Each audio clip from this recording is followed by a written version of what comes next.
So, one of the top players in the class of 2023 recently released their top five, and five-star defensive back Tony Mitchell from the state of Alabama coming in as the number 19 player in the nation. And this is a top five we need to get into because not only is it an intriguing list, but Tony Mitchell is an individual that every single one of these institutions is going to have as a massive priority. And because of that, we need to break it all down. But before we do, as always, y'all know the drill. I want to hear from you.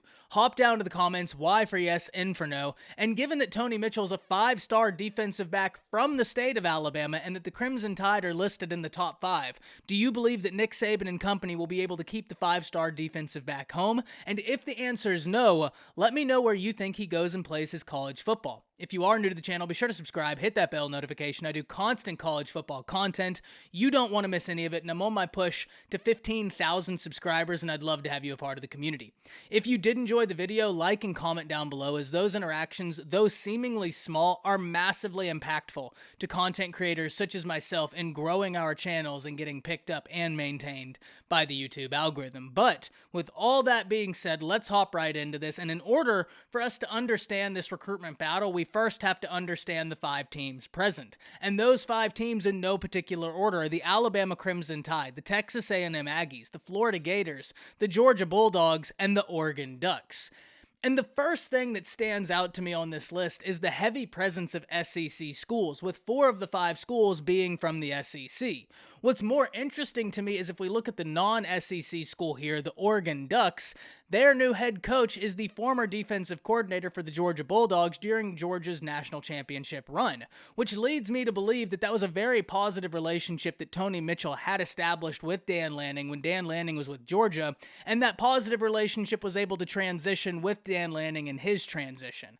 And there are other things Oregon offers, but being able to have that familiarity and an established relationship with an individual like Dan Lanning is something that's going to prove positive inevitably. But let's start there. We can start with the Oregon Ducks, because as I said, new head coach Dan Lanning is one that probably provides some familiarity to the five-star defensive back, but on top of that, Oregon finds themselves in an interesting position, but one that's a little bit non-unique to the Ducks, because for the past few years, everybody's been looking at the Oregon Ducks wondering when they were going to completely take hold of the Pac-12. We'd see glimpses of the Oregon we all expected under Mario Cristobal, but inevitably it was never able to finish up like that, or not able to finish up like that to the degree many expected. Now we're looking at this situation with Mario Cristobal finding his way to Miami, Dan Lanning is the new head coach of Oregon, and Lincoln Riley at USC, where the Pac-12 is going to have many more eyes thrust upon it, right? Because people are going to want to see what USC does. Is Oregon going to be able to take that next step? But an individual such as Tony Mitchell would be a major win for Dan Lanning in his first year as the Oregon Ducks head coach. And so because of that, we already know he's going to push incredibly hard. Oregon has a lot to offer. We need to keep an eye on that. But now let's move to the SEC where the bulk of these teams lie. And we can start with the Florida Gators because Florida offers something very unique in the defensive back coach Corey Raymond.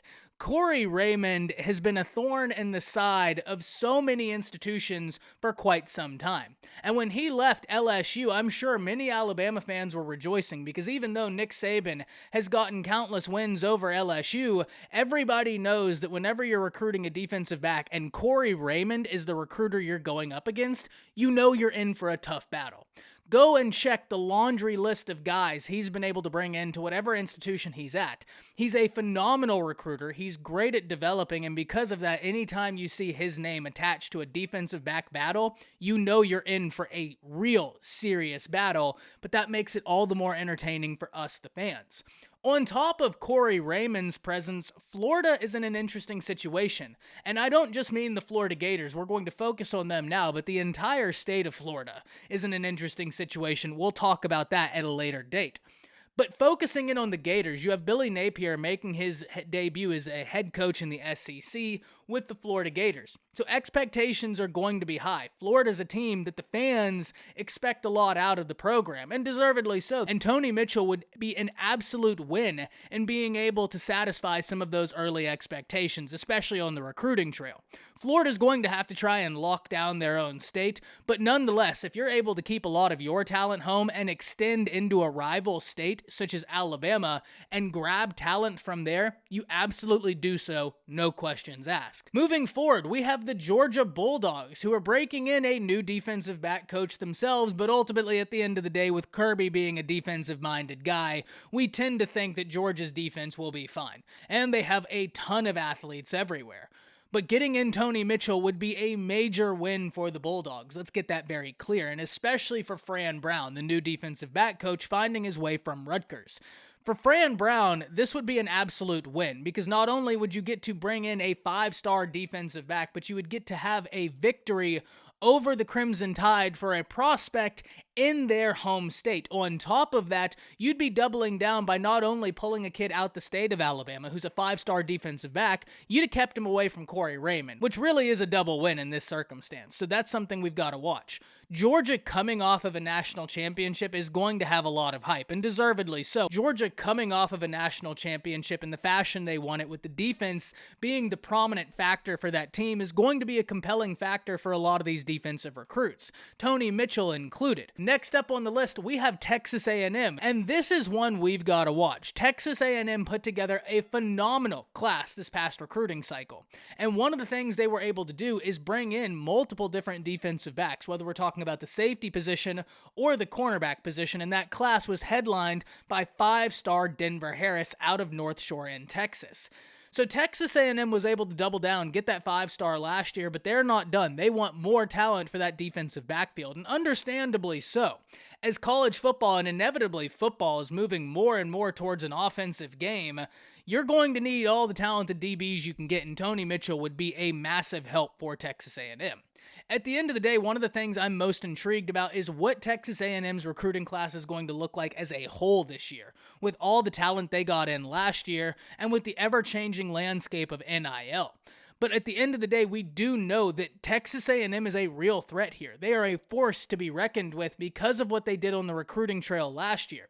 And if Texas A&M is able to turn that into tangible results on the field, we're going to have to revisit this conversation because it's a conversation that's going to be needed to be had with much more depth. But finally, we get to the Alabama Crimson Tide, what most of you have been waiting for. And this is where it's going to be so interesting because Alabama has a few things to offer here. First and foremost, the development rate that Nick Saban yields is simply unmatched, and we've talked about this before. Secondly, it's the home school. He's from the state of Alabama, and the Crimson Tide would allow him an opportunity to play in close proximity to his family, which could be a very powerful recruiting tool.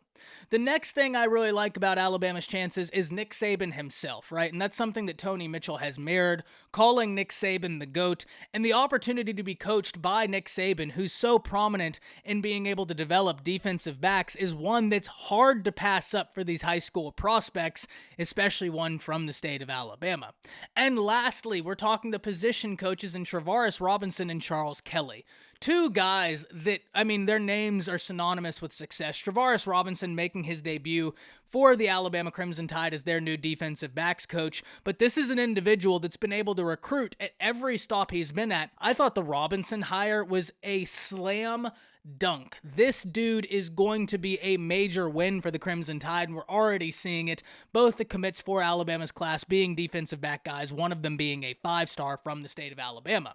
And so Tony Mitchell could very well be the next 5-star defensive back from the state of Alabama to commit in this class.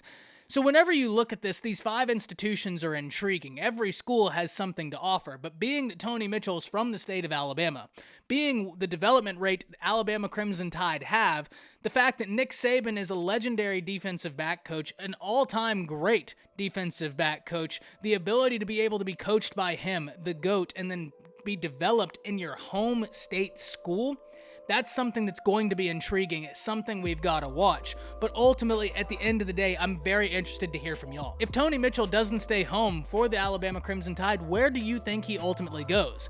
If I had to bet right now, I'd think Tony Mitchell probably stays home and ends up playing for the Capstone. But I'm really intrigued in hearing y'all's opinions. That's it. See ya.